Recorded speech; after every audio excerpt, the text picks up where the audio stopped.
I think we can hear everybody now. And just a think quick so. shout out to Brad Heston. Brad. Big bad Brad. Brad's been waiting for this, man. All right. He's been waiting for it. I mean, he's actually been, calling me and stuff. Hello and welcome to Columbus Local Podcast. I'm Len D'Amico. This is episode number 110. Wow. Honored. Tonight, Michael Wharton. Michael Wharton. The mighty Michael Wharton. I'm here in the flesh, finally. Third time's the charm. Sorry about that, Chief. Sorry, it's Brad. Brad's been waiting for this one. This is all you, bro. He's going to love to hear that.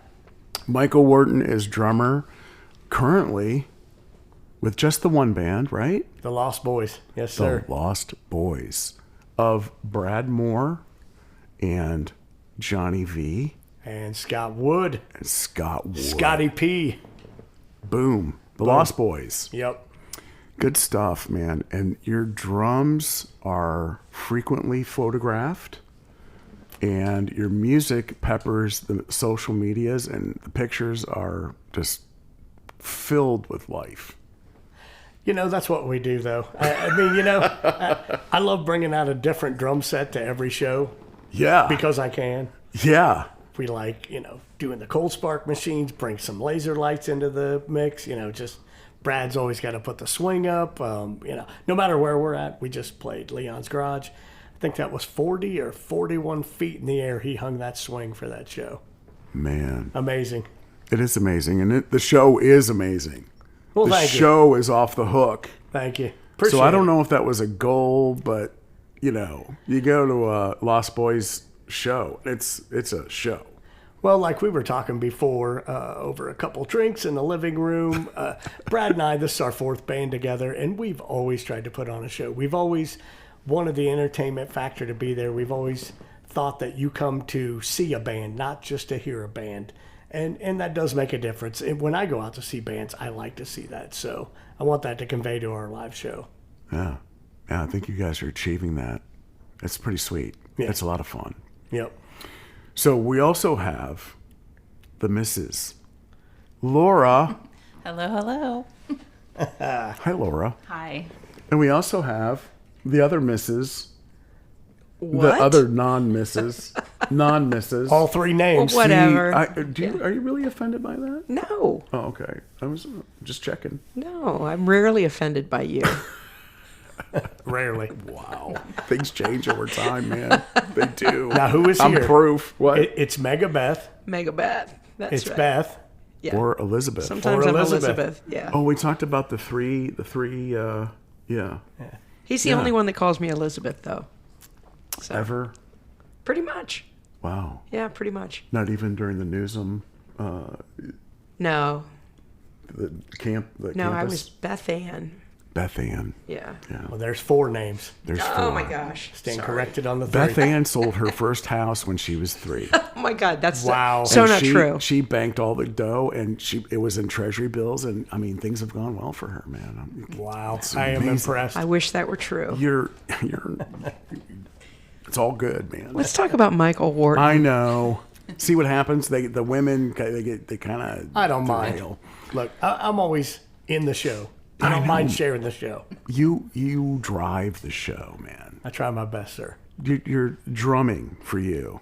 Is that your first love with music? Yeah. Started at 7 years old, banging on, believe it or not, Baskin Robbins tubs from the ice cream store. Wow. So my grandma would go grab them because all the empty ones they'd put out back. We'd clean them up. I'd draw black dots on them, beat the hell out of them with drumsticks till they were broke, go through them. They knew that I was going to play the drums. So that led to my first drum set that my mom and dad bought me. And that was at probably about 8.5 years old. So 7, beating up Baskin Robbins ice cream tubs. That's a good thing. Some real tubs by about 8.5.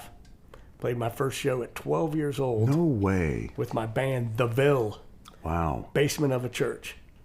Really? Yep, What was that in Columbus? that was Delaware. Delaware. Yep. Yeah. Wow. Yep. Man. What kind of music were you listening to during that time? Do you remember, like, your early influences, like kind of obviously- driving the Obviously Kiss, Peter Criss, the Makeup, you know. I just posted about this last week. Blondie, Clint Burke just passed away, rest in peace. Huge influence, Judas Priest, Iron Maiden, you know, all the heavy stuff back then. That's what I was really into. Didn't even think about country or pop or anything until about the 80s when it started becoming popular. Even Kiss started going disco. I Was Made for Loving You, you know, stuff like that. But yeah, I've just always been playing the drums. It seems like all my life. I mean, I played my 8th grade prom, you know. That's so cool. I had a band together. What am I, 13 years old? We got a band together. The whole crowd's watching us. We're the highlight of the night, you know. That was the Bob Maines, I think, of Westerville. You know Bob, probably. Oh, yeah. Right? Yep. Rock guitar player. Yep. He for Westerville, he was kind of our you know, in our class. He Yeah. was our guy that did those things. It was cool. Yeah, So you were that guy. I was. Been playing ever since, off and on, but more on than off. And yeah. That's cool. Very cool. So, what brought you into the Columbus area then? You see, if you were kind of ebb and flow between Delaware and Columbus. Yeah, it was mainly Delaware. We used to play the band that I had a 3-piece with George Flournoy, Rob Murphy. Shout out to a couple people. We would play like our swim clubs and, you know, stuff like that because we're teenagers. We aren't playing the bars yet. But then by the time I was about 21, 22, I got in Ball and Chain with Brad Moore, which is where I first met lovely Laura to my left. Oh. And we were just playing around the Cardington area and Marengo and stuff, but Brad and I really wanted to branch out and play Columbus. So neither of us had played Columbus before then. And we decided to get in our Rosa Villa Rock Wars. We got our stuff together and we started playing, and next thing you know, we won 2nd place, and I think we won $1,200 or $1,500 from Coil Music for you know, winning 2nd place. Wow. So we were pretty happy about that. And then we started playing some venues around Columbus. So that was my indoctrination into the Columbus music scene and to start meeting people. Yeah. When Ball and Chain broke up, it was a little bit of a hiatus, and then Brad formed Machine Gun Holiday with Daryl Wolford, Sean Green, Ron Bradshaw, myself. We started playing Columbus, and we would play up in Marion at the Main Event, which was a great place to play back then. And we just started, you know, playing around Columbus more and more. So that was band 2 with Brad. Band 2. Yeah. What time? What year-ish was that? Sorry, while I'm choking. So you're going to ask me years, and I'm not going to give you answers Okay, that's okay. because a lot of that stuff's a blur. Was it the 90s? Yeah. Yeah. Yeah, I think 94, 95 was Machine Gun Holiday. And I did a really long stint. I have to bring up Mr. Hyde. We were an original band that did covers. We did a CD. It was Jamie Stoutmeyer, Michael Kraft, and Dave Nathans. We were together almost 14 years, and that was in between these bands. Wow. Had a great time. We played the Alrosa. We opened for Quiet Riot. We opened for Warrant. We opened for L.A. Guns, Sebastian Bach.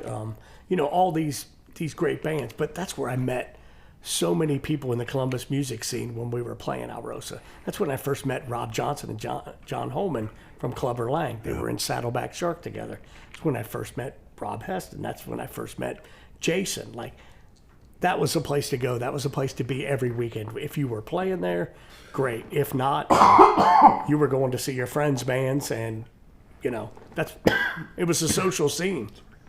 Yeah. Yeah, very social. Yeah.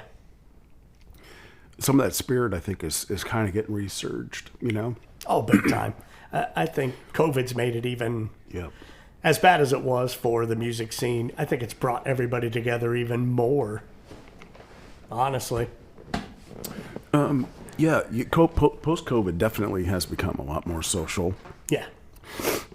With Columbus music. Definitely, it's good. It's good for everybody.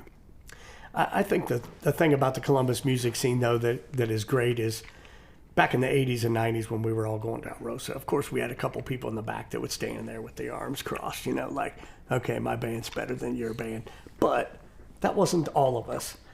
At the time, another shout out, Chris Davis, my buddy. He was my drum roadie forever. We went to shows all the time if I wasn't playing. And we would be the ones that would go see Saddleback Shark and Victim and all these bands that were playing the Alrosa. And we loved it. We were the ones up front with pitchers of beer and, burn a couple and then go see your bands and hang out with everybody. And it was the thing to do, And I really don't even feel back then there was egos with a lot of us, Sure, again, there were some of us, but I think the majority of us just loved music and loved going and seeing bands. Oh, yeah. Yeah, and that's the spirit. I mean, it's kind of I'm witnessing that every weekend. It seems, Yeah, it's kind of back and supportive in nature. Yeah. With some of those beers, these days, you're seen behind the kit drinking from a gasoline can. Don't judge me. I don't judge you, but there's but a lot of questions, and so when you said back then you were drinking beers, first of all, what are you drinking out of the gas can? Well, nowadays it's just water. Back in the day, it was Crown and Seven. Was it really? Oh yeah, yeah. So I picked that up. I'm old enough to remember MTV Cribs. So there's this rapper walking around the house. I don't even know who the hell he was. He's got this little mini gas can. And he's, showing the house and stuff, and he's tipping it up, drinking it, walking around pointing at stuff. And I was like, I'm going to drink out of a damn gas can. Watch this, cuz. And I've been doing it ever since. It's been probably 15, going on 20 years I've been doing that. That's awesome. That's my shtick, man. It's so cool. And you do it every show, right? Oh, yeah. You're standing up? Oh, yeah. It's a ritual. Yeah. I like to do that, stand up, try to get the audience engaged. I like to play standing up, it's just who I am. I'm not going to change who I am. No, I don't think anybody's asking you to change. Well, mister. Are they? People could go, "What are you stuck in the '80s? You look kind of cheesy up there," Nah. Like, you know what? Do your thing. Yeah. Be you. Yep. At all costs. Tis what it is. At all cost. Yep. Do stuff. Yep. That naturally. That's good. You don't have that barrier. Nah. Why? Life's too short, man. Yeah. So you had two bands with Brad Moore, of all people, you know. So what happened next for you? So to backtrack to Mr. Hyde, we're together probably about 13, 14 years. Yeah. We do all these shows at Alrosa I'm talking about. We decided to make a 5-song CD. That's there you go. Yeah, so we do this all original stuff. We start selling it at shows, We make up T-shirts. I got fried with Mr. Hyde. Start selling them at shows too, because we're all about the smoke back then. Yep. So we've got a good following. We got we're doing good shows. Rick Catella loves us. We love him. We love the Alrosa. It's kind of a great fit, We record this CD in Jamie's house, and we send it out to get mastered, get all the artwork done and everything. We're selling them on our own. We're doing pretty good. We sell them to Pat's Records. He takes a bunch of them. He's selling them in his local store. He's selling them up at Put-in-Bay. Then Paris Records offers to buy all these CDs that we have left because we bought cases and cases of them. So we just took a high, dollar amount, sold them to them. Next thing you know, they're showing up everywhere. They're on the other side of the world. 15 years later, after the CD's released, there's a radio station in Australia playing it going, "We love this song, Nightmares. We think this band has great potential." Meanwhile, we haven't been together in like 14 years or whatever. But I was really proud of that because that was all of us. We did it. There's still people today that have the CD that talk about it. And again, it made it to the other side of the world. And 15 years later, somebody's still playing our CDs. So that's awesome. From a musical perspective, if you could say you have some kind of little legacy or whatever, I would say it's that CD. Good for you, man. Yeah. Good for you. Yeah. Is it stream? Is it being streamed anywhere? Do you know? I don't think so. Yeah. Now there's videos. You still have the music. Oh yeah. Good. And there's videos on YouTube of us Good. like playing at Alrosa and opening for people and stuff. Oh so, yeah. yeah. Man, that's awesome. So that was the interim. And then, as we discussed earlier, Brad's in high impedance and he gets ready to leave that band and wants to start something new and names it The Divide. Next thing you know, I'm getting a call number 3 from Brad and going, "Hey, buddy, want to play drums for my band?" So. And that was 3 years ago, right? This is 2025. Oh no, The Divide went on over Oh, 15 this years. is okay. So Yeah. there was another call later. Jeez, I was thinking, there's this- more here. The Divide's number 3. This is number 3. Yeah, Gotcha. The Divide's number 3. I'm so. sorry I skipped a beat on you there. You know, I think this interview's over. Let's go, babe. Oh, I don't blame you. I'm feel kidding, bad. brother. I'm kidding, I brother. feel bad. I don't edit, so I take. I Don't take edit. I Don't take the edit. hit. Let's take a roll. So the divide. Yes. Yeah, so The Divide. So, we came out of the gate with that band, literally. It just was a whirlwind. We started playing on the rocks once a month. Next thing you know, Brad's booking us left and right. We're doing Quaker State bike nights. We're doing this. We're doing that. And it just was a really great run for the longest time of all of us having fun, just killing it. Yep. Yeah. The Divide, I remember seeing at Whiskey Dick's on 161. And that had to have been 'Cause early in the stages of it. I had been 5. It must have been, but I just remember, when you see guys together that have that thing, the energy, Yeah. you kind of knew it. You Right. know, your material was right, and then how you guys were feeling about playing that and stuff. Well, and I'll still tell people this too. So there's a video on YouTube of The Divide. It's called The Busta Medley. Look it up on YouTube. It's myself, Brad Moore, Chris Debrel, Dave McCandlish. It is almost, I think, 13 or 14 minute long medley. Just probably almost a dozen songs. And none of us messed up that night. We were all on. It sounds so good.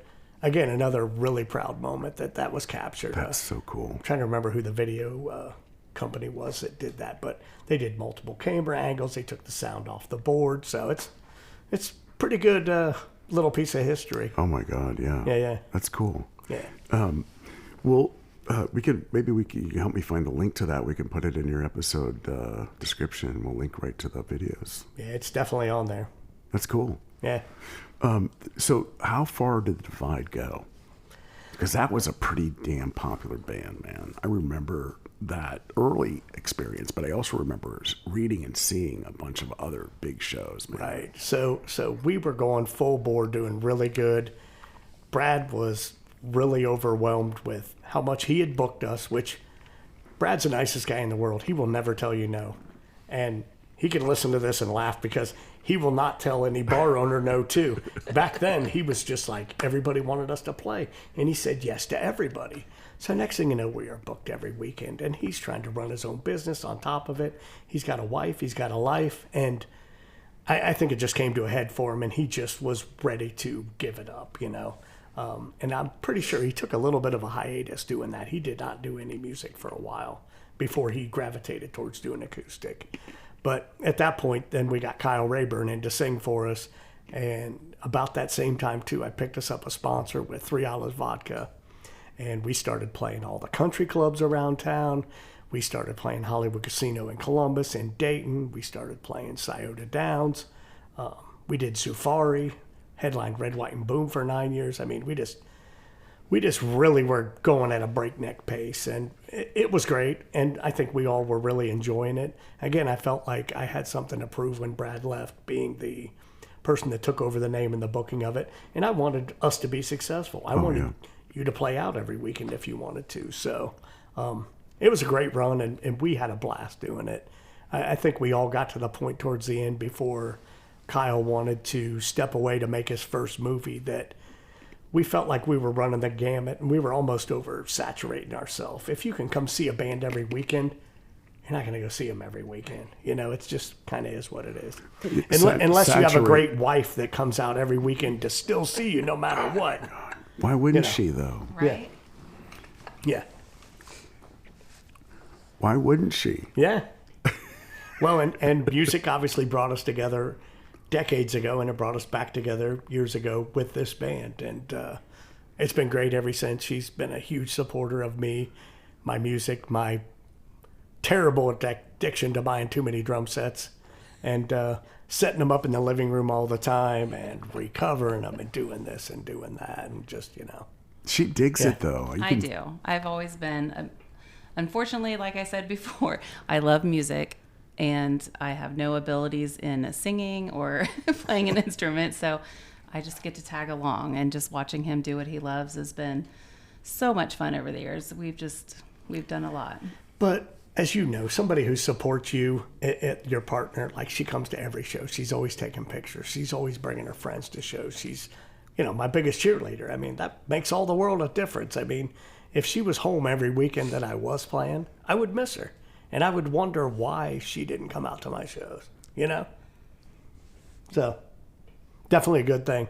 That's cool. Yeah. Yep. I guess I should come to your shows, Len. I do come to your She shows. comes to every show. Yeah. Unless she's got a gig, and But that's the great thing about she you guys. comes. You're both musicians. You're both playing in bands. Yeah. And for the record, like I said before this started, nobody has a better name for a band in Columbus than MegaBeth. Thank you. Because my favorite band is Megadeth, not Metallica. Sorry. So when I heard MegaBeth, I was like, wait a minute, these guys got to be a tribute band. Yes. not. And then I was like, I can't wait to see her sing all Megadeth tunes. The only Megadeth tune we do, this is a little trivia. They did a cover of These Boots Are Made for Walking. Do you know that? No. They did, and we do that, but we do more than Nancy Sinatra version. So. You need to pick a great Megadeth intro song to play over a PA before you start. All right, we'll do that. Yeah. Just for you. I'd appreciate it. That's got to be a contract, I think. Agreement. We'll put together an intro thing like Yeah. Clubber Lang or some of these other bands do. Yeah, Right, that'll right. be it. Yeah. Does Lost Boys have that little intro, little spin in the beginning of your show? I believe you do. Do you not? So Scott, Mr. Extraordinaire, he has taken over the keyboards because we wanted to add more stuff to what we were doing. So he was like, he was already a good keyboard player. Don't get me wrong. He had a piano in his house before. He's been playing, but he was like, I'm going to buy keyboards. We're going to do this. So he's came up with a couple intros that we've did, the Top Gun theme and stuff like that, just to kind of make it more of an event. Let's start off with not just going on stage and singing a song, but let's start off with something, that's different, because we're different. So You guys are different. yeah. Well, let's see. So, anything? We back to your story. It was probably my fault. We kind of went to a couple left turns on Albuquerque there, but we were talking about the divide and where that took you, right? And did anything happen on the road along the way with the divide that you'd want to let people know about? Funny story, perhaps Johnny V out on the road. So here's Brad a good Moore on the road. Yeah, Those guys alone, and Scott, but Right. But in the divide, though, you had other folks involved. Right? Oh, sure. So anything with the divide, though, that cast of guys is So a is great also story. iconic, right? Oh, yeah. And obviously there's been a lot of people in this band over the years. The core has been, Brad and myself, and Scott's been the longest bass player in the band, and V has been the longest guitar player in that 15-year run. One good story. I could probably tell way too many, but we don't have all night. We have some time. So we're headlining Spring Fest in Richwood. At the time, we're sponsored by 3 Olives Vodka. They just came out with a new vodka called Rangtang. It tastes like orange juice. Oh man. Scott's playing keyboards back then too. Kyle and Scott decide on the break to go around back and drink a whole fifth between the both of them of this Rangtang. And they might have partaken in a couple other party favors, who knows, But they come back on stage, and you can kind of tell when your bandmates, because your bandmates, if they're not 100% there. Scott doesn't look all the way there. Sorry, Scott, you got to hear this story, whether you like it or not. But so he comes over to the keyboards, and I think the first song that we were going to start that next set off with had keyboards, and he's just standing at the keyboards. He just turns around and looks at me. He goes, I can't even do it, man. He goes, I can't do it. So he just got away from the keyboards, and I think we went to the next song where he physically played bass. So he totally drew a blank on that keyboard. I'm sure he's going to blame it on the rangtang because it was, It was powerful stuff. well, free vodka's a bad. Free vodka. It's a good thing and a bad thing. Three Olives Vodka was a great sponsor, and Mike, the guy who was our sponsor, I personally knew him beforehand, and he had came out to see the band, and he was just like, I want to sponsor your band. He goes, what do you guys need from me? I'm like, well, what will you give me? He was like, I'll give you T-shirts. I'll give you light up necklaces. I'll give you panties. I'll give you everything you want. I still have enough chapstick at my house that I could give you both chapstick that you could use one a week and throw away, and it'd last you the rest of your life. Oh my gosh. But then he started giving us cases of vodka too, and he's booking us places like Zufari and events that, he wants us to play because it's related to Three Olives Vodka. So that was a great time. That lasted about 5 years. Oh my and, gosh.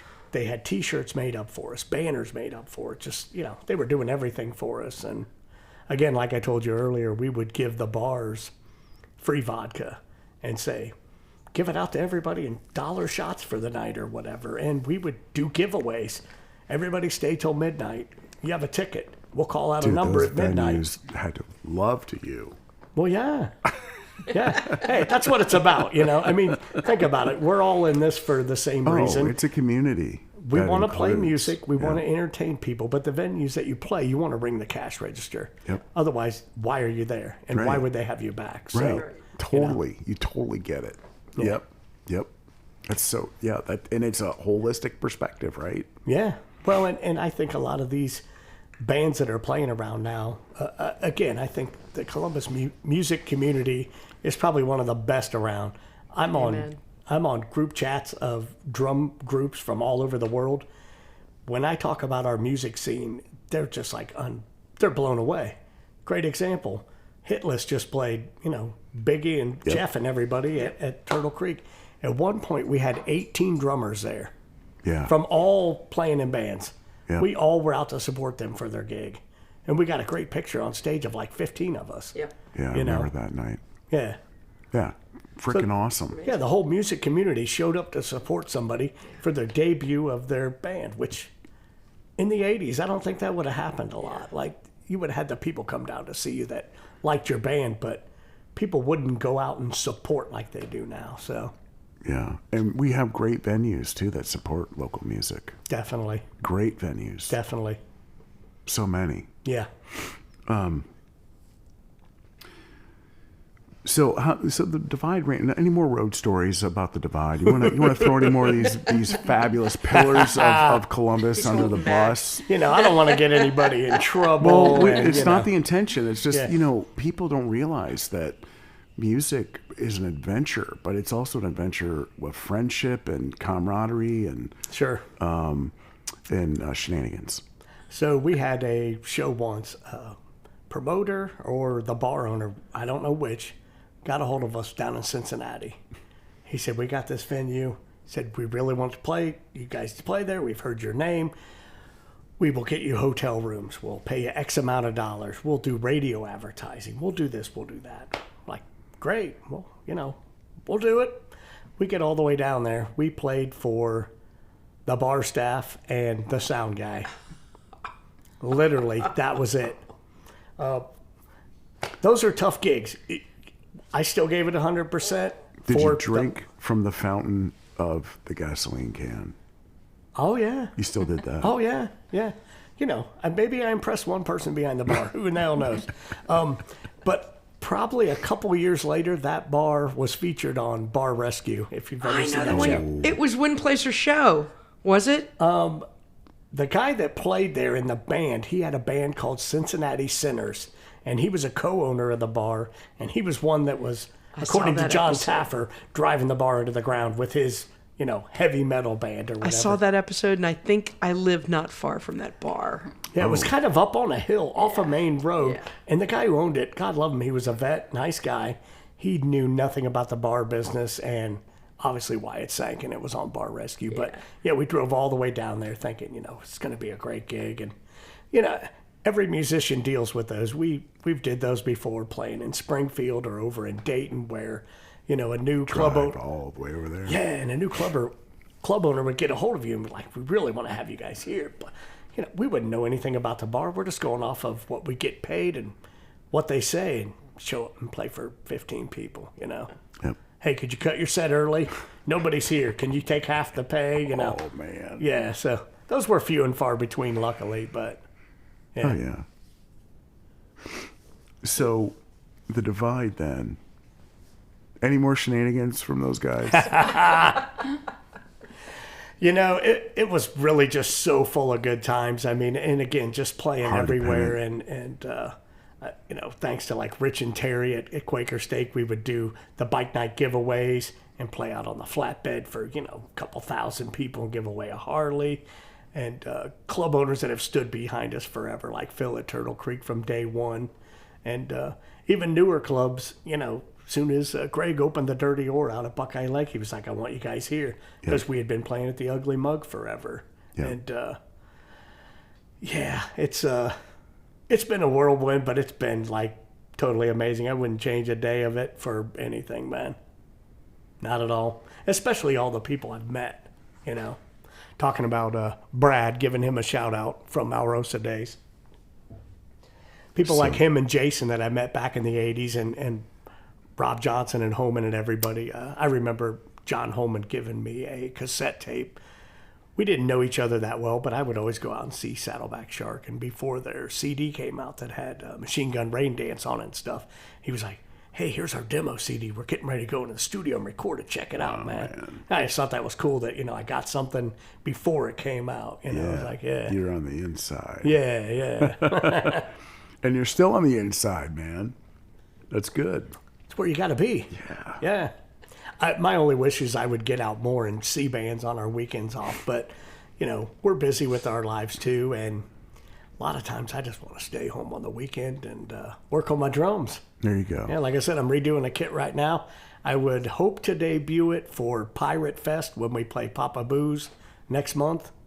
We'll see. So that would be, is it April? What month are we in? Is this April? It's in May. May. So your show's May 2025. Yep, Papa Booze, Pirate Booze. Fest out of Buckeye Lake, which is turned into a big deal, kind of like Winterfest. Everybody dresses up like pirates. There's a treasure hunt going around to all the bars. We're going to do that. Yeah. She wants to be a pirate. She'd make a pretty hot pilot, I would think. Well, yeah, so will Laura. I mean, Oh, yeah. Yeah. Oh, definitely, Laura. Yeah, I like her dressing up. We already got... The patch thing is kind of cool, too. Yeah, it might mess with your vision when you're drinking too much, though, we already have an Airbnb out there for the weekend. Our Buds and Rock House are playing at Dirty Oar right beside us. We plan on going out Saturday after we play because we play noon to 4. So you and Bob Klein will be competing right foot. So. Right. Are you a double kick guy though? Oh, yeah. Right? Yeah, no doubt. Yeah. Single bass drum, double pedal. Tastefully, not too much. Yeah. It's not the 80s. I'm not going crazy, man. But I think that's the funny thing too. The older we get, back in the day, Alrosa days, monster Ludwig double bass drum set. 4 mounted toms, 2 floor toms, 2 snares, maybe some roto toms. How much money did you have in that thing? I'm not. It's a drum set. It's not money. I got you. It's equipment. All right. Laura's like, Fair enough. How much you got on it? Fair enough, mister. Well, and I only have 8 kits currently, so I'm doing pretty good. I was up to 11 at one point. So you have, okay. So real quick though, for this show coming out at Buckeye Lake. Yeah.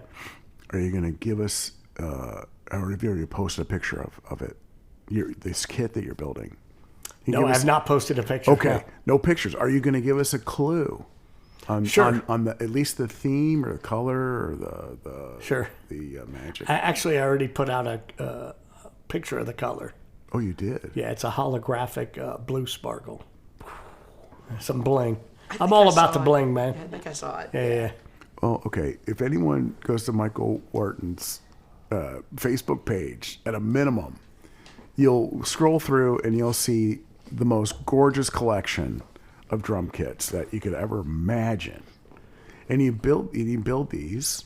The shell, you change the shells out. Yeah, I just changed the covering. The no. one kit that I changed the most is a Ludwig kit that I've had since 1989. So, Boom. old school. But I've probably sold and bought about 30-some kits in my life. It became an addiction for a while, and I said, you know what, I'm going to have to get put that. myself in drum rehab, self-imposed drum rehab. I get that. Yeah, when we moved down to Gahanna, I rented a separate U-Haul just to haul my drums. And had Sebastian Carter, my protege from day one, help me move them all down because I didn't trust two men in the truck to move all my drums. It's not going to happen, man. No, man. Yeah. I understand that. Yeah. You going to let anybody just move your basses or your guitars? I don't think so. I've always moved my stuff. Yeah. But I've always had it in a garage Yeah. somewhere, a rented garage. So I just pull up, load up what I need, and then head to the thing. I don't have to worry about taking stuff in and out of the house and stuff. But Well, I get that, man. I've always moved my own gear. Well, and luckily, like I said, at our place, I have 2 bedrooms and a loft upstairs. So one of them is just a bedroom for all my drums. The other one's our rehearsal space. And Laura never even goes up there. Maybe you should call it a bedroom. Right. There Right. you go. Right. Just made that up, Right. but it's something to it. So I had somebody at our house, locksmith, about a month ago, and I had a drum set set up in the living room because I usually do whatever kit I'm getting ready to play out next. I have it set up down there. And she goes, "Why do you have a drum set in the living room?" I said, "Well, that's the next set that I'm playing, out for a show." And she goes, "What do you mean the next set?" And I said, "Well, I got 2 bedrooms upstairs full of drums." She goes, "Well, if you were my husband, I would never let you set up the drums in the living room." I was like, she's never complained once out of all the years. I did it at our old house too. I would move the kitchen table out of the way to work on the next kit for the next show. It's like eat in the corner or eat at the island because drums are important. Yeah, they're the most important thing in the world. Well, They really are. I think to my left's more important. Yeah, But, there you go. That was a good Right. answer. Good one. Yeah. There we go. Very good answer. I've never minded it. I mean, it's just decoration. It just looks good. It's not blocking we the just leave it TV. in there. You're a I know we have stuff all over. Yeah. Guitars and basses all Yeah. over the place. record player. and- keyboard, Yeah. yeah, music. It's a lot of music. What's your favorite kit though? Is it the Ludwig? Is it your old Probably school for a kit? sentimental factor because I've had it since '89. I bought it. I ordered it, custom ordered it, brand new from Roger Mays at the Music Barn. Rest in peace, Roger. Great guy in Delaware, fellow drummer. Ordered it candy apple red, double bass. Ordered it based on the fact that Bobby Blotzer from Rat had the same kit. So I was like, I got to get that kit. So Good for you. No Chill relation out. to David Blosser, though. No, No. Different styles. right. But yeah, I've had that kit ever since then. It's been to a million shows. It's been covered probably 35 different times. Been all different colors. Right now it's currently orange sparkle with orange sparkle stripes on it and a orange crushed drum head on the front of it. So can I ask a question? I mean, I don't know enough. Is the candy apple red still under there somewhere, and you just Nope, took it off years ago. So you take it off, and there's just like a shell there, basically. Yeah, basic Okay. shell. Yeah. Yeah. Yeah, it got trashed during the Alrosa days where you're opening for somebody. So you pulling all your kit on stage and your drum roadie and your friends are helping you. And you play your 30 minutes or 40 minutes and then you hurry up and get it the hell off Yeah. stage. Then you leave it sitting off the side of the stage and people are probably bumping into it or whatever. Then you hurry up and load it out at the car at the end of the night when you're drunk or high or whatever. Within probably about 3 years, the finish was trashed on it. And that was my first decision to think I better recover these because they're good drums, but they don't look so good. Yeah. I love looking at all of them are unique. They're just awesome. Yeah, I've had some really... I understand your admiration. Yeah, well, and drum camaraderie between us drummers is so great. I met this guy online. His name's Rami Buford. He probably won't hear this, but drummer up in Michigan. On a whim, I sold one of my kits or was advertising it for sale. He got a hold of me because he saw it on Marketplace and said, I would love to buy your kit, but would you be willing to trade for another kit that's kind of similar, different finish? Sure. He drives down from Michigan. I drive up. We meet about halfway. Never met the guy. Met in a parking lot. Trade drums. Great guy. Become friends. Fast forward probably about a year and a half later, we've started a website on Facebook, or a Facebook page for Tama drums that we both love.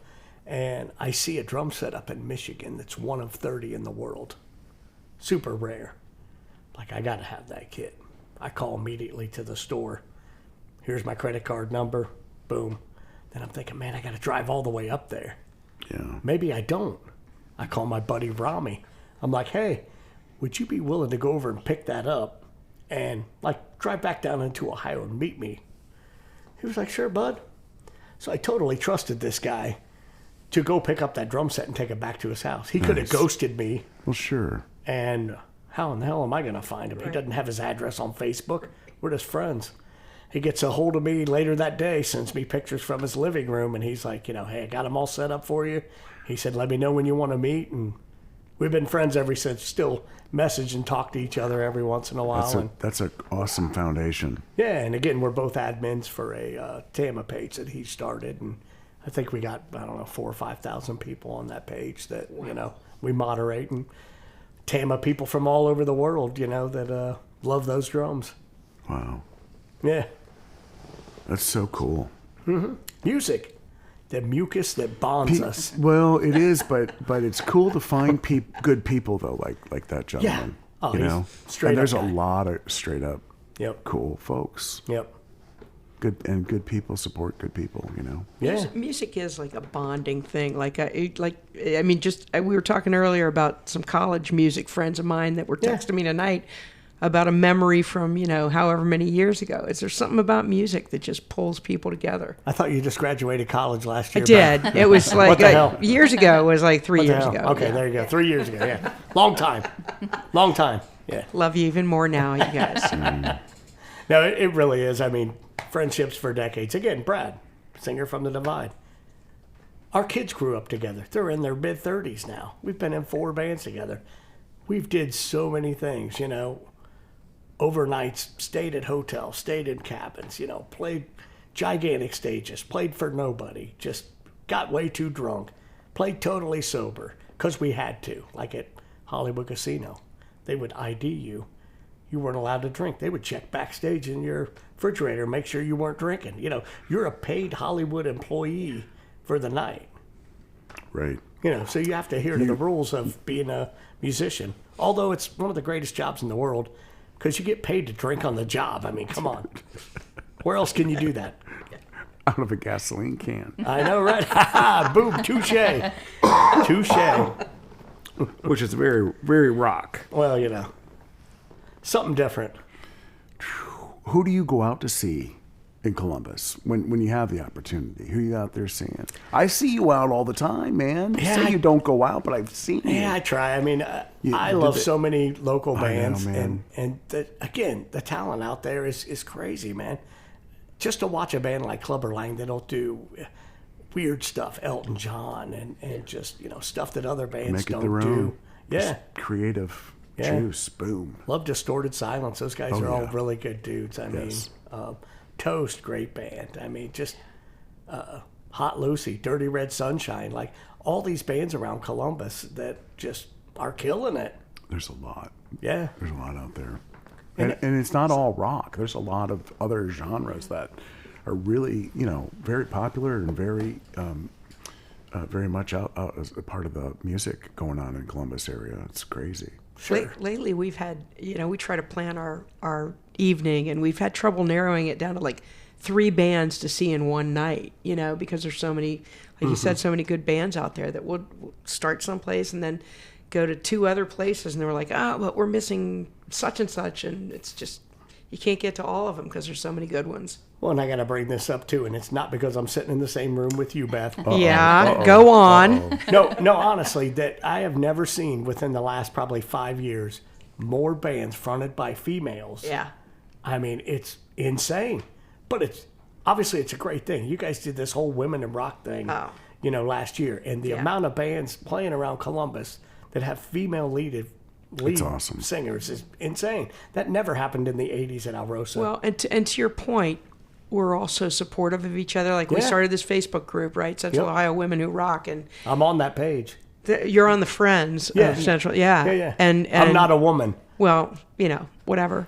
No, I don't care. I'm not. This interview's over, Beth. That's the It's second Len's time interview. you've left. The second time. Yet man. I'm still here because But I like you guys. if you're not playing August 9th, you got to come to our benefit because we're doing our second year benefit for Choices. And where at? It's at Woodland's Backyard right here in Grandview. Oh, nice.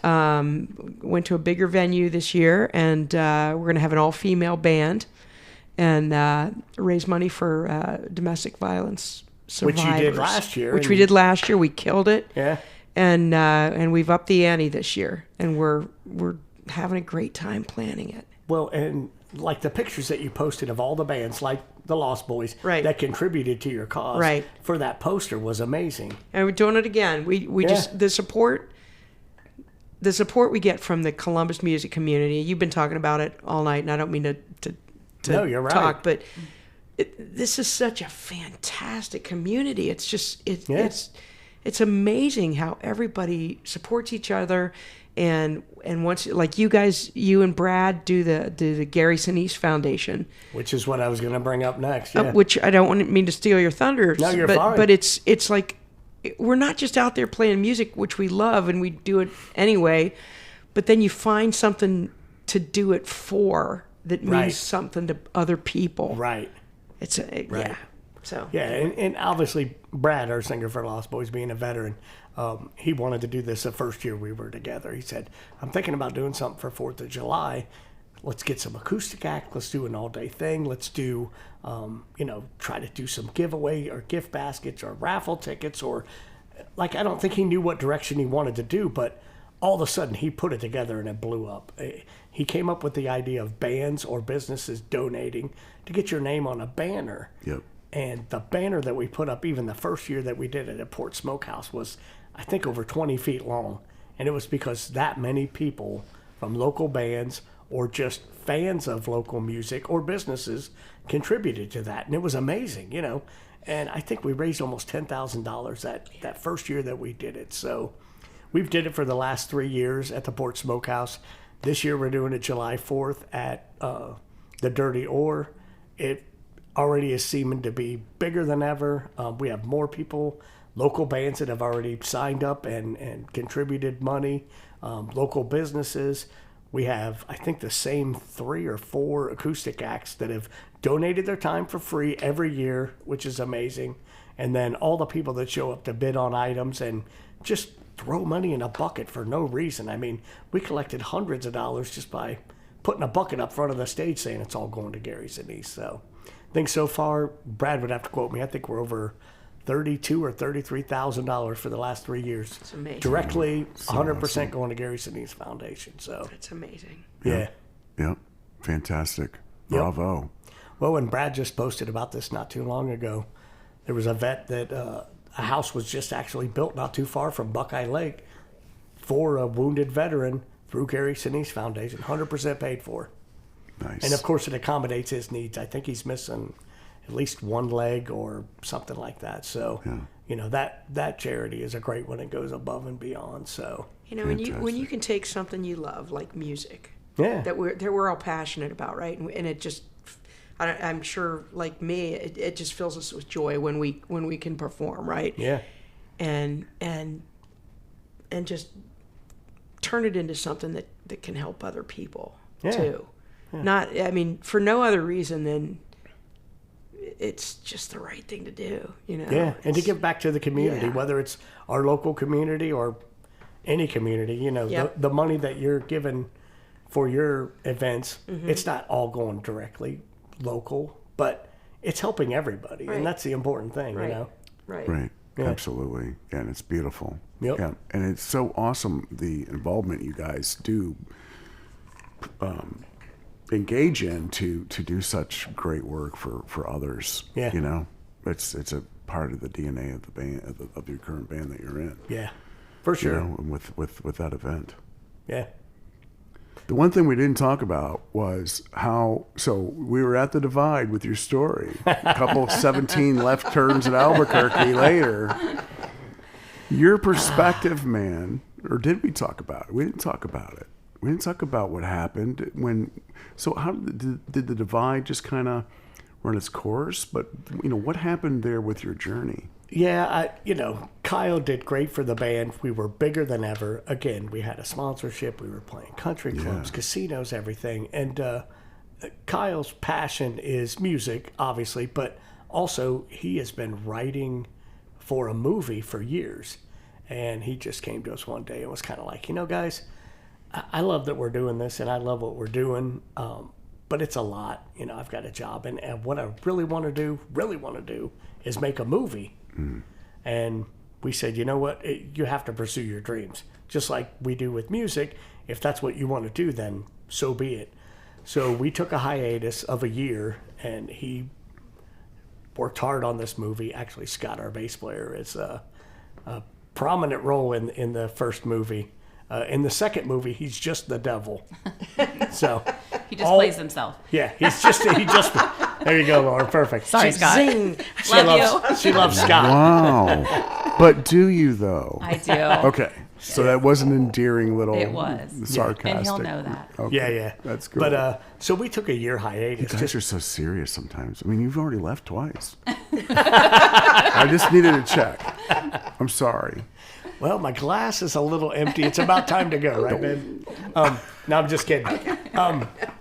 But so Kyle wanted Beth's to do here. that. You gotta be careful when you say something like that.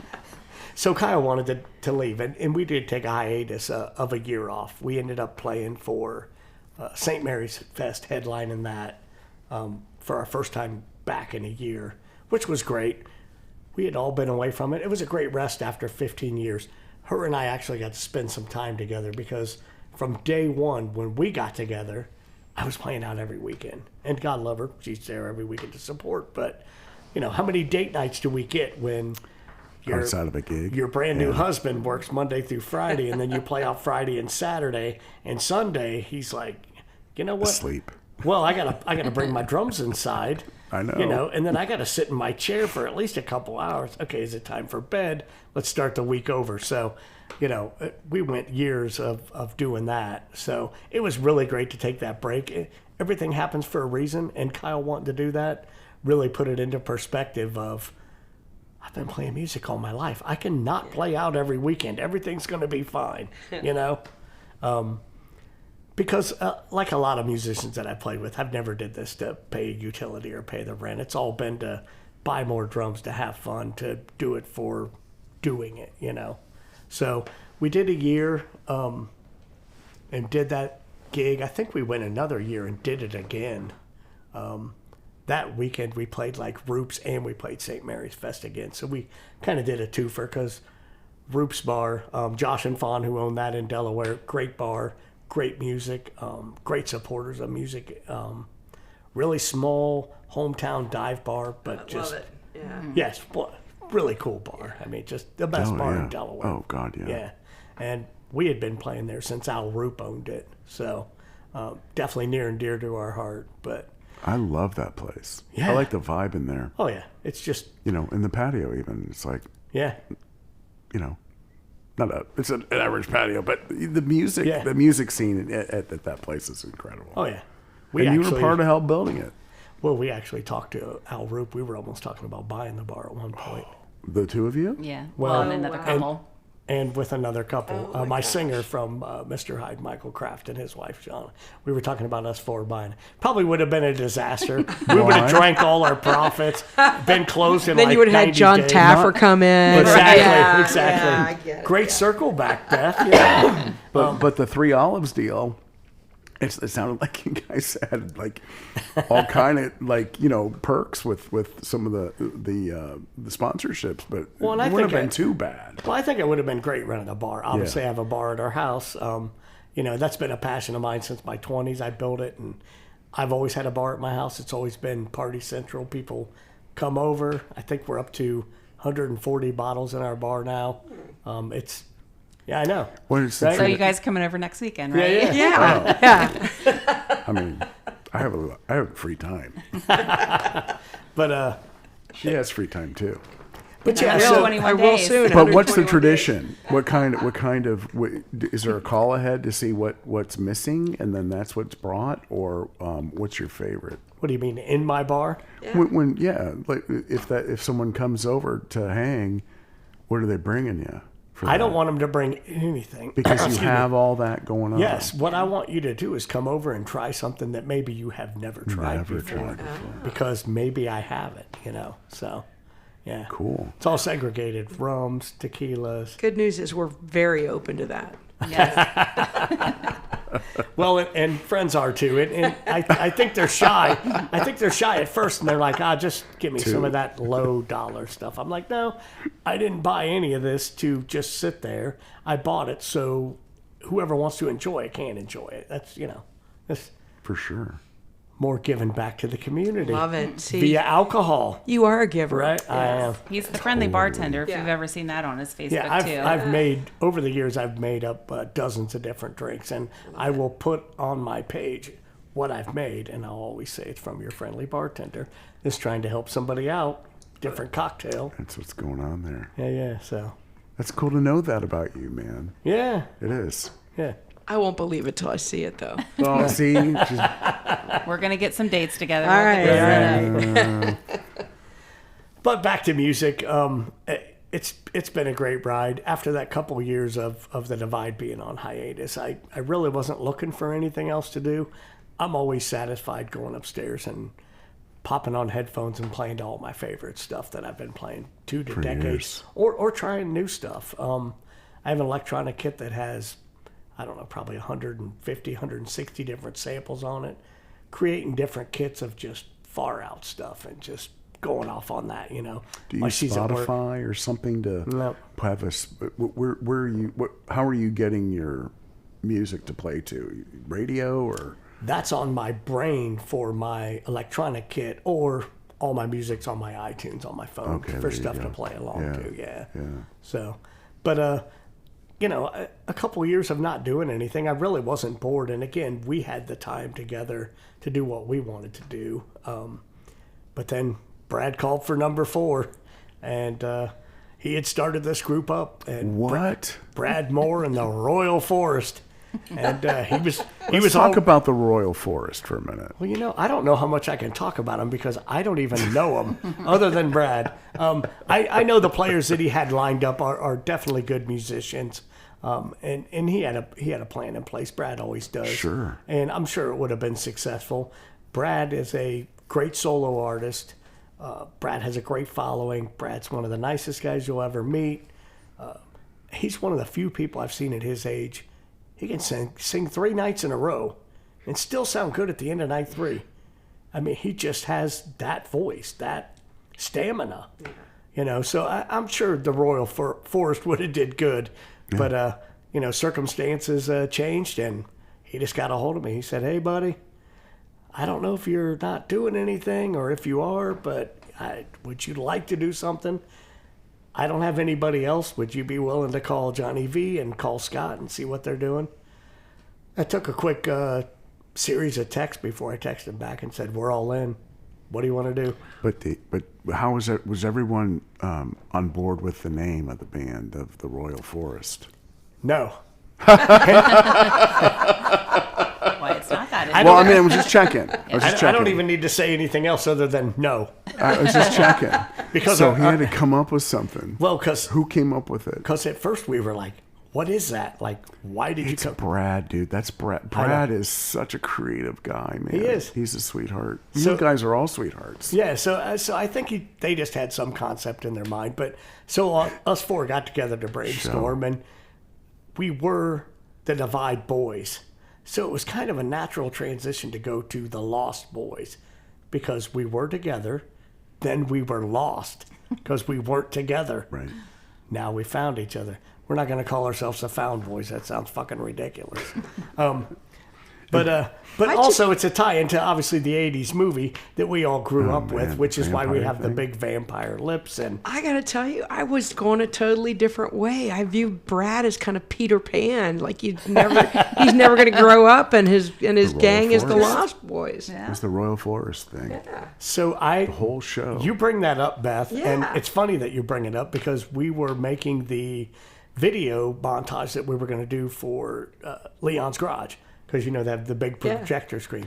So Brad's sending a rough copy of what he did because it was about a minute of just different scenes and our logo and fire and blah, blah, blah. So Scott goes, why don't you put Peter Pan at the end? So Brad goes, why in the hell would we do that? And this is all our band text thread. And I say the same thing. I'm like, what the hell are you even talking about? Scott goes, don't you know the story of Peter Pan and the Lost Boy? And both of us are like, no, and we're not doing that. This is the 80s movie, Vampire Lips, Yeah. Lost Boys, Yeah. 80s theme. Yeah, let's amp it up. Never let's even not hit me. let's not let's Yeah. not go down the crazy river. Yeah, we're not going to like have 4 different things of what the Lost Boys mean.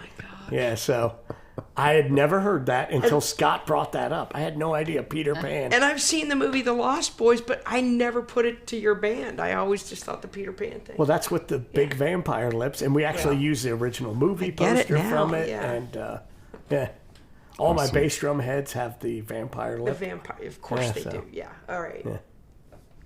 Good stuff, good stuff. So It is. the name was by chance. I mean, we just all sat in a room and was like, "What are we going to call ourselves?" Yeah, it's perfect. Yeah, I think it works. Yeah, it's fun to hear it from you too, man. You know, It's not as good as MegaBeth, Well, but you know. Beth. You have to tell the story of your band name. Oh my God! Very 'Cause briefly. those guys- Very briefly, yeah. We had this band and we couldn't come up with a name. I mean, we could not come up with a name. And anytime I'm not looking to come up with a name, I can come up with a name. yeah, We struggled, and my nephew Steve, who's the lead guitarist, and his brother Grant, who is also a phenomenal musician, but not in a band right now, came up with MegaBeth. And I said, I hate it. It's I freaking hate it. We got to come up Jeez. with something else. Let's use it as a working name until we come up. And we never came up with anything else. And now it's just become like a brand. My daughter's friends who don't even live in Columbus, they call me MegaBeth when they see me. So I'm like, all right, I guess it's stuck. So I think it's perfect. I gave 4 people MegaBeth t-shirts last night that are in my industry. They're bankers. Yeah, And I was at the back of my car and I'm like, hey, you need a MegaBeth t-shirt. So but yeah, it's clever. Getting the word out. It's a It play is. on a famous band. It so is, yeah. Why would you not do that? I mean, I agree freaking now. awesome. Yeah. yeah, a lot of fun, man. Totally. yep. Where are you going to go from here, Mister? What's your future We'll probably be driving home. in music? I'm just saying. In music, man. How many kids do you have today? Just 8. And electronics, so 9. They're all unique, and Yeah. they all speak volumes. Just looking at them. I'm trying to sell one right now, but I'm not really trying to sell it. There's 2 I really have my eye on, but I am not buying either one of them. I love them, but I know we were just talking He keeps about that looking at me, Sunday. but I don't care. I know, she doesn't care. The good thing is we used to have an agreement because he said he had an addiction and he was trying to cut back. I was like, okay, well, every time you spend that money on a drum set, you have to buy me something for the same amount. So that lasted for 2 drum sets, and then he stopped. So that's how he stopped buying drums. That's good. That's good plan. I got some good stuff. No though. losing there for you. Yeah. But that was a lot of money, you know? I mean, It it's can like, be. why did I say that? Was I drinking when I agreed to that? Hey, it It worked well doesn't for matter. me. Gas is a serious thing. It's Yeah. a serious thing. I know, right? No, I'm really trying to cure my addiction. At one point, I was back down to 5, and I felt really good about myself. Again, I'm back up to 8. I'm trying to sell one of them. If I do sell it, I will not buy another one. I said that last time I went into Columbus Pro Percussion and walked out with a customized total set that they just had sitting there, and I just had to buy it. But It was a steal of a deal. What kind was it? So it's a customized Keller shell kit with all pearl hardware, all die-cast rims. It's bright yellow with black striping through it, and You black just fell in hardware. love, didn't you? You It's fell crazy. in love, like Rob Johnson falls in love with an Ibanez guitar. I know, You can't help yourself. Oh, but the crazy. It's on the way. So the crazy thing about this kit, this yellow one, and it's like Jason's favorite kit. It's Brad, my singer's favorite kit. I would have never bought this because it's not a sparkle kit. I love sparkle, but it's yellow and black with like black veins running all through it. But when I saw it and I saw the hardware and I knew what it was worth, literally it's $2,500 worth of drum equipment. I walked out of there with it for $600. No way. I did because the bass drum is 24 by 24. It's literally a cannon. And the drums, all the drums are huge. I just think it's not a popular size for most drummers. I'm not most drummers. I love it. I immediately put an internal mic in the bass drum and I started playing it out and people were like, holy shit, where did you get that drum set? That thing. Our sound engineer, they're a team, and his son is actually a drummer. So he saw that bass drum. He was like, holy shit. So, of course, I've got it already mic'd internally. They plug it into the PA and turn it on. He goes, that is amazing. He said it that slow. That is, nobody has a 24 by 24 bass drum. I mean, it's just, that's 80 stuff. 24. That's 80 stuff. That's big. So it would have sat in the store forever, but Jim at Columbus Pro Percussion, I've known him since the 80s. Cut your deal. He played with Maynard Ferguson for a while. Yeah, he's a great guy, man. And Diane Shore. Yeah. Yeah. He regularly drives up to Cleveland almost every Thursday or Friday to play with a band up there. That's like jazz. I mean, he's a real deal. Laura, how long have you been with this man? Well, we've been together since 2010, but we've known each other since ball and chain days. That's awesome. So it's been a long, long time. Yeah. But we've been together since 2010 when we reunited at a Divide show. So music brought us together too. Perfect. It's so perfect. Yeah. And we got engaged at the Bellagio in Vegas and got married at Cable Beach in the Bahamas. Yeah. I love it. Yep. And you guys travel and you're Yes. living. It's awesome to see people live their best lives. Yep. That's what we say. I mean, we've just had the best time with music. Like, Yep. I loved that he played out every weekend. I didn't mind it at all because it was something for me to do too. Yeah. Like I said, I'm the ultimate groupie. I will always be. So we just had the best time. And let's give Laura some props because she does like one of the coolest jobs that anybody could do. She's a labor and delivery nurse. Well, I mean, Yeah. she want It's everybody in amazing. the world to know that. Oh, everybody knows it. Okay. Yeah, I'm sorry. fine with I take it No, back. I No, absolutely no. love it. It's Oh, that's cool. 20 years. It's something I It's It amazing. is amazing. will do for the rest of my life. Like I said, we were all talking about retirement. I will always do it just because it's amazing. And So awesome. even Well, it's after all funny. these years, I love it. It's funny to run into somebody and they're like with their, 12-year-old kid. And they're like, you delivered my baby. Like they recognize her instantly. And they're like, oh my God, you were the best nurse and blah, blah, blah. And just, she is constantly from people that she works with or her superiors going, you're like the kindest person, the general. They just gave her a couple fifths of Angel's Envy and really nice note and Cold Stone Creamery. We'll be right over. Yeah, I know, right? Because they're like, you haven't missed a day all year and you're never late. Like, Yeah. I got to tell you, that is impressive because I had my daughter, of course, many years ago, but I wouldn't have been able to recognize one of the nurses from that delivery. So the people fact just that they come straight remember up. you Yeah. says a lot about you. and they come straight up, Laura. I remember, they know her name. I'm like, holy shit. Not always know my name, but they recognize me. It's like, Or oh they my call gosh, her you know. Bill sometimes. Yeah. Or Fred. That's awkward. Yeah. Fred, you delivered my I bill. Bill. I like Bill, Right. Yeah. I mean, but whatever works. Laura's more fitting, right? Yeah. I think so. Yeah. Yeah, I'm not it- going to call out Bill in that moment. You know what I'm saying? If you do, we do not judge. Okay. This show's over. Times 3. Dude, that's the third time. The third time. No, I love this, man.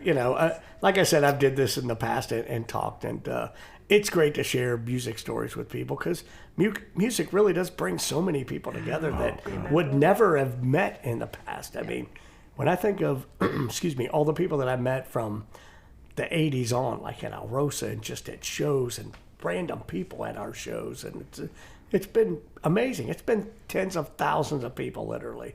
And we saw, I mean, a lot of our great friends that we do all these fun things with are musicians because we've met them out on the scene and have just hit it off. And we like to do the same things. And when we're not playing, we go see other bands. And it's all a big family.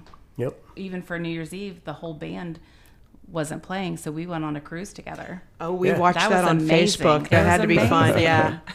To have that band family that we could all go do something like that together was a great time. And after this time, truly enjoying that time together and just chilling out and just catching some sun or whatever you guys were up to. It's awesome. It was a great time, and just to have that, and they only play once a month, so every time we go out, it's like, oh, we get to see our family, and like we're going to hang out, and the wives all get along, and it's again, great.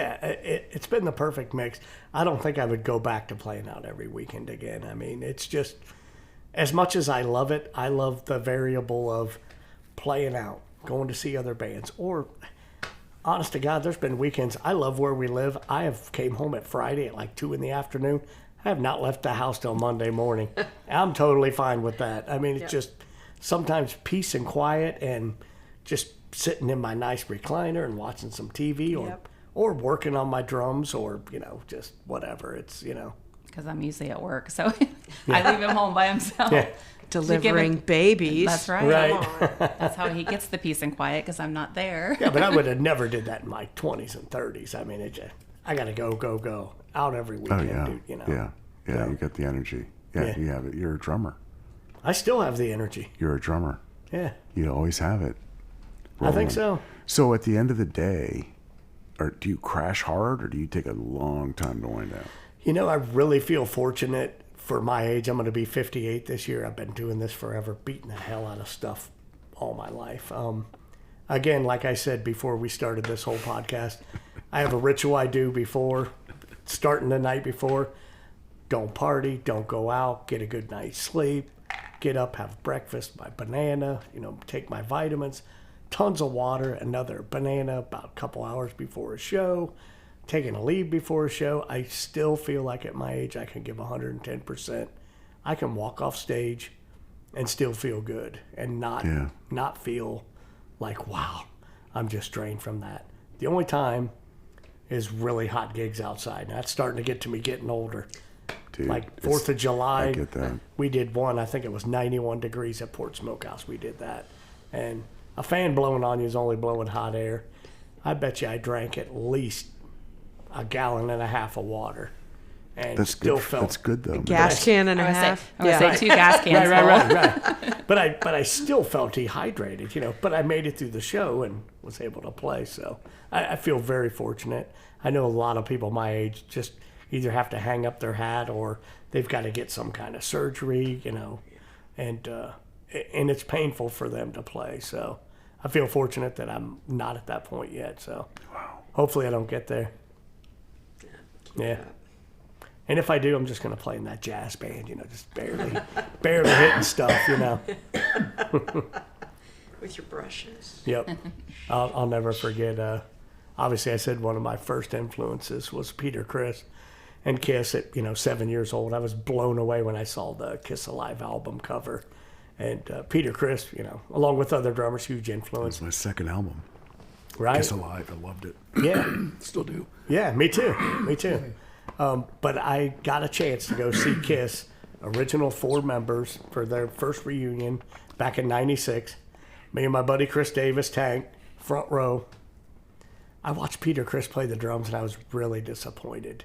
He just, he had a drums triggered, and he's just barely hitting them. You could just tell that he could not give the effort that he needed to. And I was like, I don't know if I'd ever want to be that guy up on stage. I'm going to call it a day before I have to do that. That's why I stopped doing it. I stopped playing guitar. I moved to bass, and I'm in fitting projects that allow me to chill. Yeah. Being a crippled old man these days, you know. But you can still find it, and that's what I learned. Like, rather than stop, there's something for everybody out there. Oh yeah. Like I said, I would move to a more acoustic kind of thing, because I don't think I'll ever quit playing the drums. That's what I wanted to hear, man, out of you. You've got the spirit and the drive and you inspire so many other people, you know. Yeah, I felt good about that, especially Sebastian Carter. I'm his godfather. When he was born listening to music through headphones for 9 months on his mom's belly. Yeah. And I made him VCR tapes showing him how to do, just basic beats and stuff. We lived across from each other. I let him come over and play my drums as a little kid, beat the hell out of him, whatever. He's grown up to be a phenomenal drummer. He's playing in 2 different bands right now, an original band and a cover band. The guy's smoking, man, on the drums. I mean, he took the ball and ran with it, which really makes me proud, So that's good to hear. Yeah. And you inspire those that you probably didn't know, including me. I mean, I've seen you all these years, right? But it's like you see folks and you're just like, wow, that's a show. Yeah, I remember that growing up. There was a band come to our junior high, I think 7th grade. They were called Free Fair or something like that. Drummer had a white double bass drum kit, and he just was one of those show guys. He commanded attention on stage, and I still remember that to this day, watching that and going, that guy was phenomenal, And what was I, like 11 years old or something? I mean, so being a musician, you never know who you do inspire. And all the years that we played Red, White, and Boom, there was a lot of kids in the audience. Yeah. I remember one year I probably threw out about 25, 30 drumsticks, just all the kids up front that wanted them. And we were signing pictures after pictures that we had. And hopefully a couple of them kids grew up to play music, and get to experience the same things.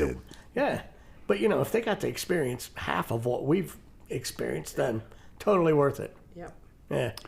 Yeah, I feel that totally. Totally. Yep. Lost Boys is going to have a long run. Keep on going. Yeah, we're all getting older, but we've set ourselves up for a good pace to not burn ourselves out. And again, Brad doing the acoustic gigs that he does, I think is a great balance for him. Yeah. So once a month or so, Lost Boys is out there. Sometimes there's a one-off. Maybe in the summer you'll get an extra gig or two. Every year we did an extra one for Buckeye Cruise for Cancer down on campus, which is for a good cause. And why not play down there? I'll tell you though, try to play in November outdoors, a little sketchy. Why? Just a little cold. Yeah. What? Yeah. You can wear gloves when you play the drums, so No, not gonna happen. Okay. But Scott was, had playing the fingers cut guitar out is of a his little gloves. different. Yeah. Yeah, those guys. Yeah. They brought hand warmers and So. Yeah. But for a good cause, and I mean, I got to say, man, it's fun to get to know somebody, through an episode, and in your case, I mean, I appreciate that much more. Oh, thanks, man. Yeah, the music and all the years, right? I think and all the folks. I think all the people in Columbus that play in band appreciate what you're doing by having this come out, because there's been so many podcasts now. What'd you say I was, number You're one? 110. Holy shit. Official. I only feel 57. But I mean, whatever. You look good for 110. You're looking really Due to good. modern science, I think I could live to 340, 350. I mean, And I reached to you around, I don't know, number 50 or so. Yeah. I knew you guys in Lost Boys. I knew I'd somehow try to get something going there, and I grabbed Brad first, but he's probably busier than all of us. he was one of the first people I reached to, but we finally got a date 9 months later. But they came over too, and meeting Tammy and Brad in the setting is it's a lot of fun. You know, because you know, and I say giants among us, you, Brett, I mean, all these guys, I mean, you guys are walking around, but there's so much history behind everybody. And it's so crazy much when good you think stuff back. that you've given to so many, you know, it's awesome. Yeah, it is. It's crazy sometimes to just think back to, you know, opening for Warrant or Quiet Riot. It was the original Quiet Riot. Not original, but First version. You know, Kevin DeBro's gone, the singer. Frankie Bonelli, the drummer, is gone. You know, and it's like just crazy to think, you know, that I shared the stage with them, and you know, Janie Lane, he's gone. We opened for Warrant one year, and it was cool. The next year we went back, and I don't know if we just thought we were being cool or whatever, but we wore our backstage passes from the year before. That's cool. Yeah, so well. Not really. I don't think. But not for security. Thinking back, it's probably not that cool. But we wore them. Chris Davis tagged my drum roadie and I. So we wore them, and we're kind of not all the way up front, but we're almost up front. And Janie Lane saw us. He saw her. He said, "You two come up here." So he made us come right up front. Just totally cool guy. You know? Man, that's cool to hear. Yeah, got a picture with him after the first time that we played. And just You the nicest posted that guy. recently, didn't you? I could have. I don't remember. Just the nicest guy. And unfortunately, Warrant got tagged as a hair band, you know. But Janie Lane was an amazing songwriter. And I think he had a great rock voice. He did. He really did. I mean, Dog Eat Dog was the album that wasn't very commercially successful, but the lyric writing on there and the songs and his singing is out of this world. He sang Down Boys, did he not? Yeah. That's still my favorite Janie Lane. Well, in that album, you know, is what they're known for. Yeah. We play Cherry Pie. That was their biggest hit. That was a song he hated more than anything because he wrote it at the 11th hour for Columbia Records because they wanted one more song for the record. He just thought it was a filler song, kind of a throwaway. Uncle Tom's Cabin was what he wanted to be the lead off for it. Next thing he knows, the album's called Cherry Pie. It's all about cherry pie. Record. He's record. Yeah, he's in cherry pie eating contest. He was like, I hate that fucking song. He was like, I wish I'd never have to play it again. But it's what he became known for, you know. So kind of a blessing and a curse. Who else have you met like that? You know, that. And you've been able. When I say like that, I'm like, you know. You've played. You've been fortunate. You've opened. You've played. You've hung out with some of these guys. Who else? I mean, Janie Lane. I mean, you think of that music. Warrant was probably the heyday of the cover music and some of the stuff that you're even doing today with Lost Boys too. Yeah, I mean, Janie was great. Jerry Dixon was great. We met John Corabi and Bruce Kulick when they had a band called Union. Bruce Kulick was from Kiss, and John Corabi had just got out of Motley Crue. So they played Alrosa. We met them. Anton Fig was Sebastian Bach's drummer. Anton Fig was a late night for Dave Letterman drummer for decades. Oh, wow. Super nice guy, down to earth. Cool. Sebastian Bach, a little bit of a dick. Met him behind Newport one time. I don't know. I've never been somebody that was a star chaser. Even when we played there with bands or whatever, I never went out of my way to try to, you know. I did stand in line to meet Janie Lane because I was really impressed with him that night. And he was willing to, I think it was him and Jerry Dixon, and that was the only two, don't quote me. The rest of the band went on the bus. You know, I get it, being a musician, that a lot of times, you know, you just want to go back to your bus after a gig. You just want to chill or relax. But, you know, when the people take the extra time to meet people, that's pretty cool. So. Yeah. And you're a personable guy, so I figured you'd spend some time on that.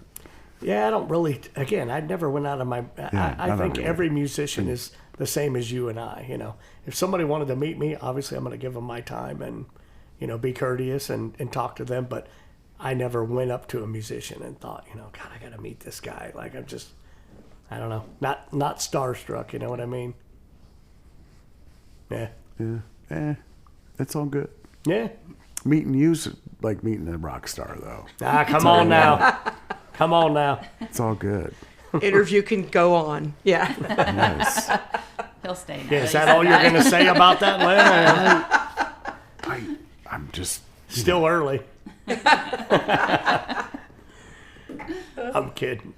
we're like an hour and a half in, man. I think we're believe good. it or not. Yeah, yeah. What would you like? What is you've shared a lot, and I think, everything that you've said to me is just kind of like the guy that learned he was a drummer early, Yeah, and lived his dream, definitely. and you're still living it. Definitely. It's been a crazy ride. I don't know how it happened.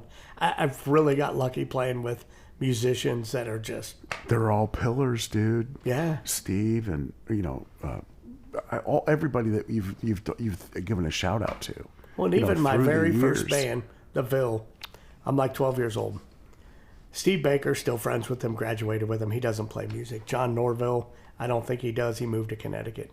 Mark Ensign, the guitar player, to this day is still a badass.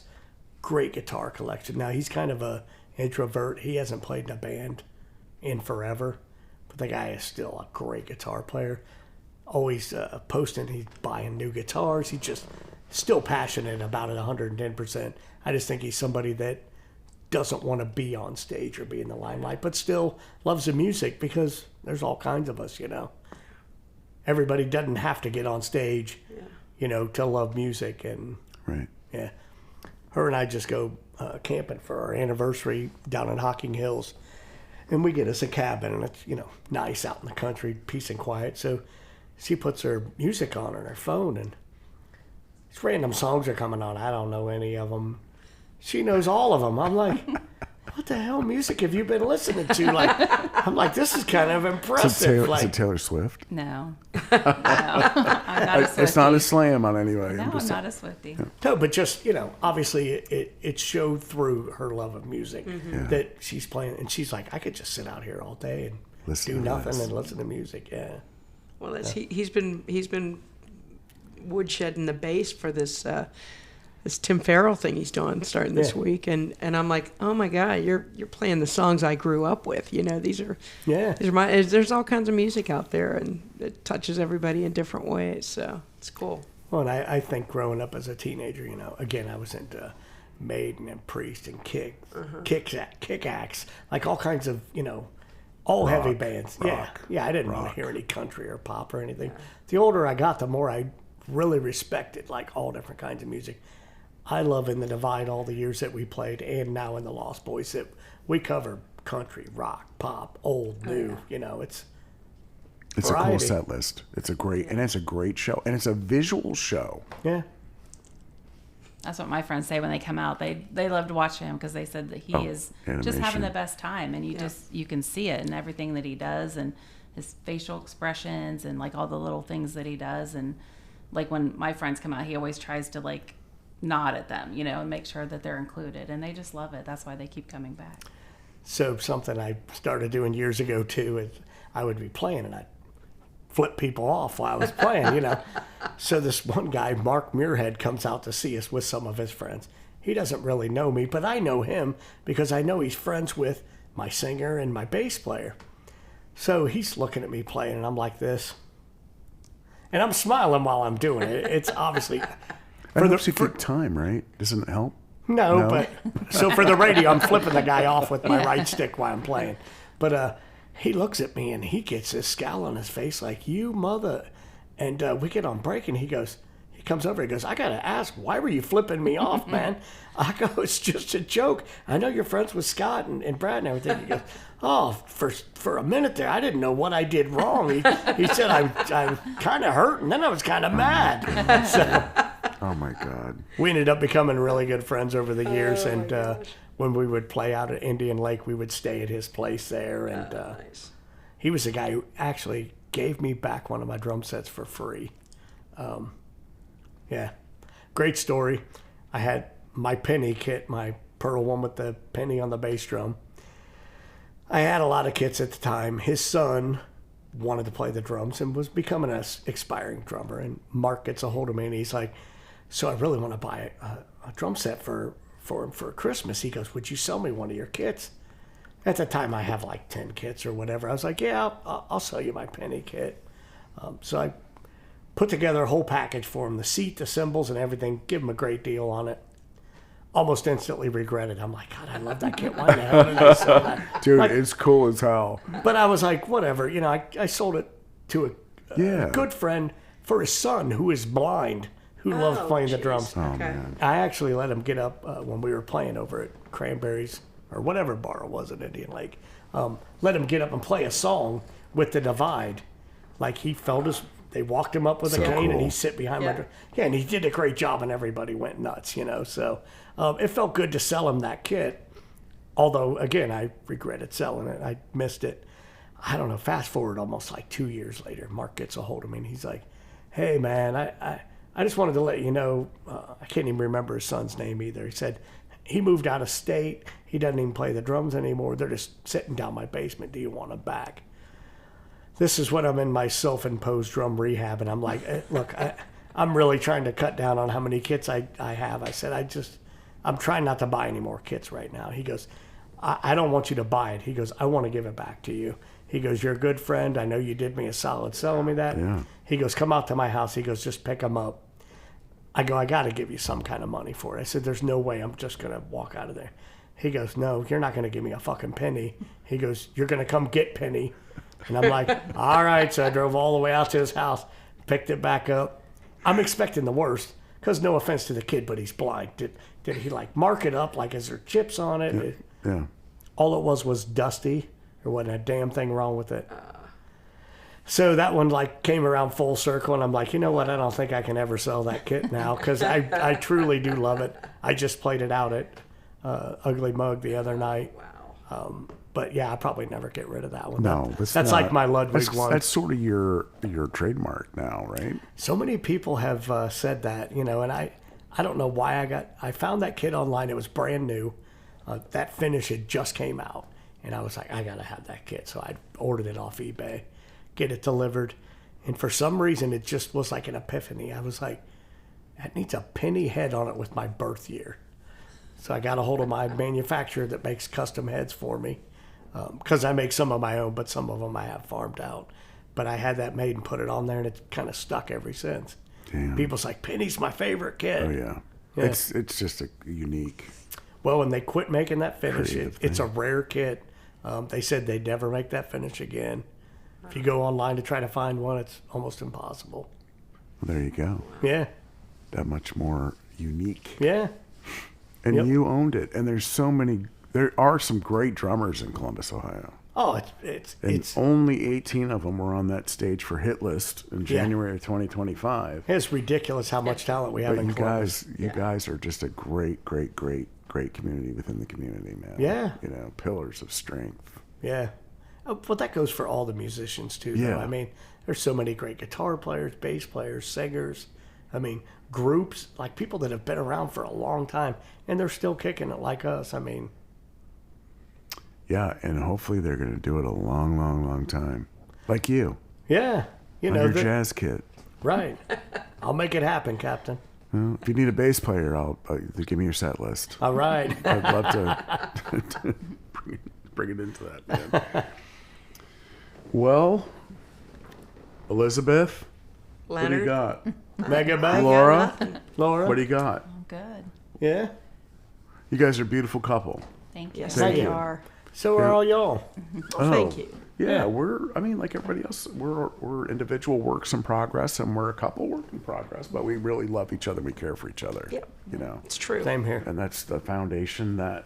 If you're not You a gotta work in have, progress, man. what are you doing? Well, that's a good Exactly. question. Right. Yeah. It's a good I was saying, question. we You got just got to lucky make to sure You're you're stagnating otherwise. you're you know? working and communicating, Well, Right. and really communicating. well, and honestly, too, I see so many couples, you know, especially when you get to our age, or couples that have been together a long time. They might get on Facebook for their anniversary and go, "Happy anniversary! I love you. Oh, you're the best." But they're really not a good couple. And it's like, and I hate to say that. But the truth is life is too short. Like, what are you doing if you're not 100% happy with what Passionate. you're doing? It. Yeah, man. Yeah, I mean, again, and I've said this to her and I've said it to everybody. I would never say anything bad about my ex-wife. There's no reason to. No. Right. We just simply grew apart. Right. But if that wouldn't have happened, and I would have just stayed with that stagnation or stayed together for the sake of staying together, we would never be together. You Right. know? Yeah. Yeah, so, We know. yep.